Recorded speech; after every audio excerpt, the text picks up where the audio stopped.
Saúde a todos com a graça e a paz de nosso Senhor Jesus. E aí, meus irmãos, como que vocês estão? Bem, eu espero que sim. Antes de tudo, peguem suas Bíblias, se vocês puderem, que é bastante válido, para que a gente possa meditar na palavra do Senhor, guardar na tábua do nosso coração e aprender junto com nossos irmãos. Amém? E a mensagem que o Senhor nos deixa para o dia de hoje se encontra no livro de Mateus, Evangelho de Jesus, capítulo de número 14, versículo de número 25 em diante. Mas antes da leitura, peço a todos que não são inscritos que se inscrevam no canal, ative o sininho de todas as notificações para que vocês possam receber as mensagens em seu dispositivo e, consequentemente, separando aquele tempo de qualidade com o Senhor, fortificando a sua fé, o seu lado espiritual. Também quero saber se tem alguém do outro lado da telinha que ama a Deus, que é apaixonado por Jesus, acima de todas as coisas. Então glorifica o nome do Senhor e vamos para a mensagem com esse espírito de adorador. Amém, amados? Vamos lá, que diz assim. De madrugada, Jesus foi até onde eles estavam, andando sobre o mar. Os discípulos, porém, vendo andar sobre o mar, ficaram apavorados e disseram: é um fantasma. E, tomados de medo, gritaram.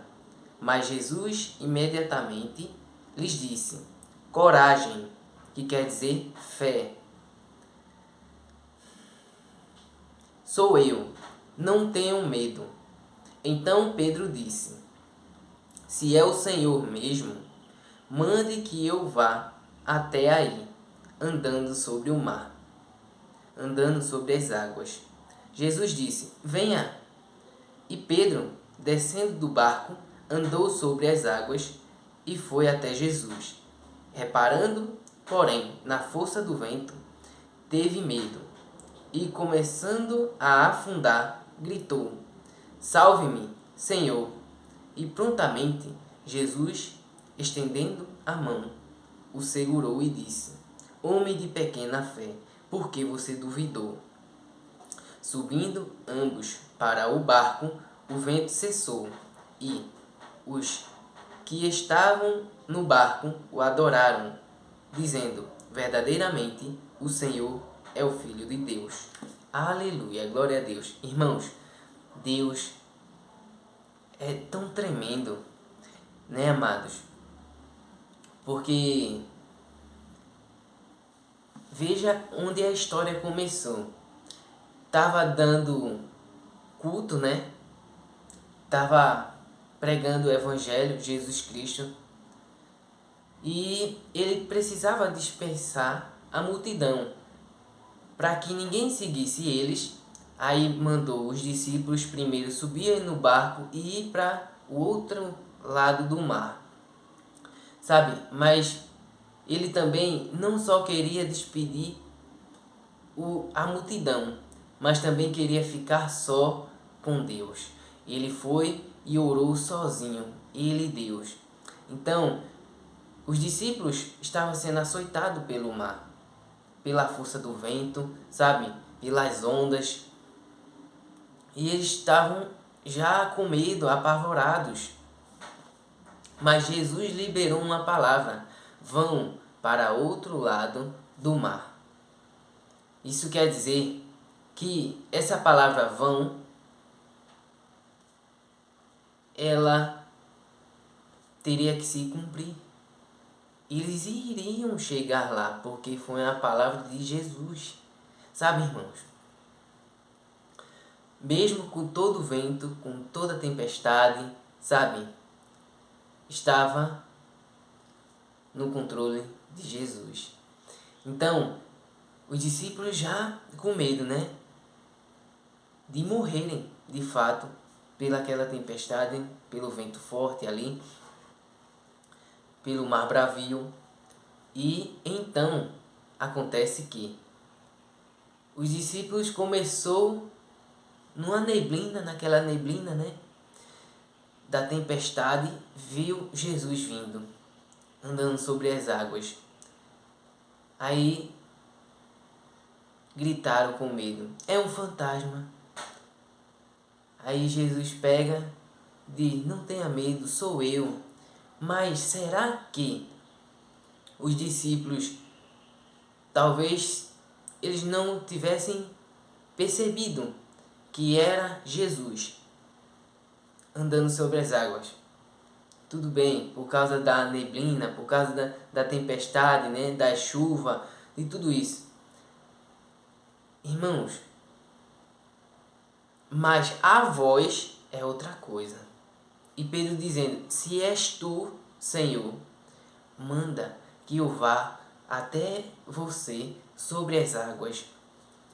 Isso quer dizer que ele não desperdiçou a oportunidade de viver milagre. Entende, amados? Então,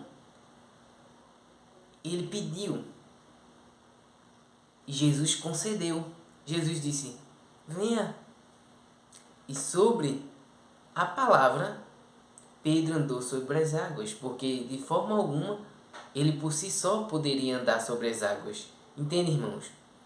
Isso foi fé, mediante a palavra de Deus. Então, quando Deus te der uma direção, te der uma ordem, obedeça. Quando tenha fé para você andar sobre a palavra dele. Por mais que não seja, sabe, coerente, sabe? Por mais que não tenha cabimento disso acontecer, porque fé é isso, crer nas coisas que não se veem, mas se esperam. Entende, irmãos? Então, Pedro, descendo do barco, andou sobre as águas. Mas não foi sobre as águas, foi sobre a palavra que Jesus liberou. Entende? Então, acontece que, pertinho de chegar até Jesus, ele já se sentiu confortável e, neste exato momento, ele tirou o foco de Jesus e olhou para a tempestade. Sabe por que eu digo isso? Porque nesse momento ele afunda. A Bíblia diz que ele olhando, reparando na tempestade, ele afunda. E gritou, salva-me, Senhor. Então, irmãos, Jesus, esticando a mão, o trouxe novamente à tona, sabe, sobre as águas, para que ele viesse respirar. Pedro também, só para complementar, era pescador. Será que pescador profissional que Pedro era, ele não sabe nadar? Sabe, irmãos. Mas ele ficou desesperado porque reparou na tempestade. Uma lição para mim e para você. Não foque no problema. Não foque na tempestade. Não foque nas adversidades que estão à tua volta. Tá certo? Permaneça firme. Fiel na palavra que o Senhor liberou ao teu respeito. Você não vai morrer. Você não vai naufragar. Você vai viver e vai testemunhar em nome de Jesus. Você crê? Irmãos, vejam bem. Voltou os dois para o barco, né? E então, os discípulos, o Senhor, veja o que Jesus disse. Homem de pequena fé, por que você duvidou? Com Pedro. E subindo ambos para o barco, o vento cessou. E os que estavam no barco o adoraram, dizendo, verdadeiramente o Senhor é o Filho de Deus. Então, Jesus não repreendeu o vento, a tempestade, nada disso. Só voltou para o barco e tudo cessou, porque foi permissão, algo permitido por Deus, sabe? Para provar os discípulos. E acontece, irmãos, que como prova, só bastou Jesus subir no barco que tudo se acalmou. E ele repreendeu a Pedro. Mas Pedro foi o único que teve a ousadia, a fé, a esperança de acreditar na palavra de Jesus, dizendo, venha. sobre as águas e Jesus viveu o milagre. Coisas que os outros discípulos não tiveram essa mesma coragem. Entende, irmãos? Mas o nome do Senhor foi glorificado pelos companheiros de barcos por ter visto aquele grande prodígio e milagre. Amém, irmãos?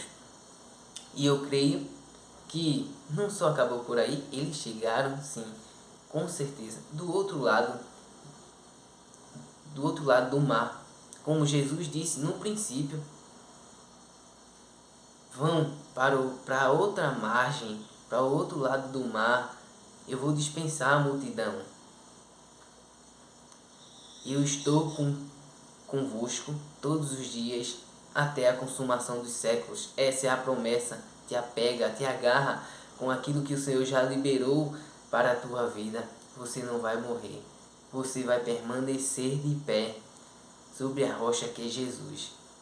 Irmãos, maior é o que está em nós do que aquele que está no mundo. Amém? Vamos orar para entregar essa mensagem e edificar cada vez mais a nossa vida, a nossa comunhão aqui através do YouTube. Oremos. Pai nosso, amigo fiel, muito obrigado, Senhor, por tudo que fez e pelo que ainda irás fazer. Nos ajuda a ter fé, a ter esperança, a ter convicção, Senhor, sobre a Tua palavra liberada em nossas vidas. Que a gente não venha ser inconstante como as ondas do mar, que vão e voltam, que acredita e desacredita, não, que a gente seja sólido, que a gente permaneça firme, concreto naquilo que o Senhor já determinou para nossas vidas. Pai, é isso que eu te oro e também já te agradeço. Enche-nos de ti, Senhor, transborda-nos de ti, meu Pai, dia após dia, em tua santa presença. Meu Pai, eu agradeço do meu coração, do fundo do meu coração, por esta rica oportunidade, que os meus irmãos tenham sido alimentados a sua fé, o seu espiritual, e que eles saiam daqui com a convicção que o Senhor vela com sua palavra para cumprir. O Senhor está sempre conosco, nos ajudando, nos fortalecendo aí além. Obrigado, meu Pai, por ser tão maravilhoso e se compadecer por nós. Mesmo sendo falhos e pecadores, o Senhor tem prazer em nos moldar e nos capacitar para ser imagem e semelhança do Senhor, tanto externo como interno. Louvado e engrandecido seja o teu santo nome. É isso que nós te oramos e já te agradecemos. Em nome do Senhor Jesus. Amém. Amém, irmãos. Fiquem na paz do Senhor. Que Deus abençoe a todos, sem exceção. E não se esqueça, Jesus te ama e eu também. Fui!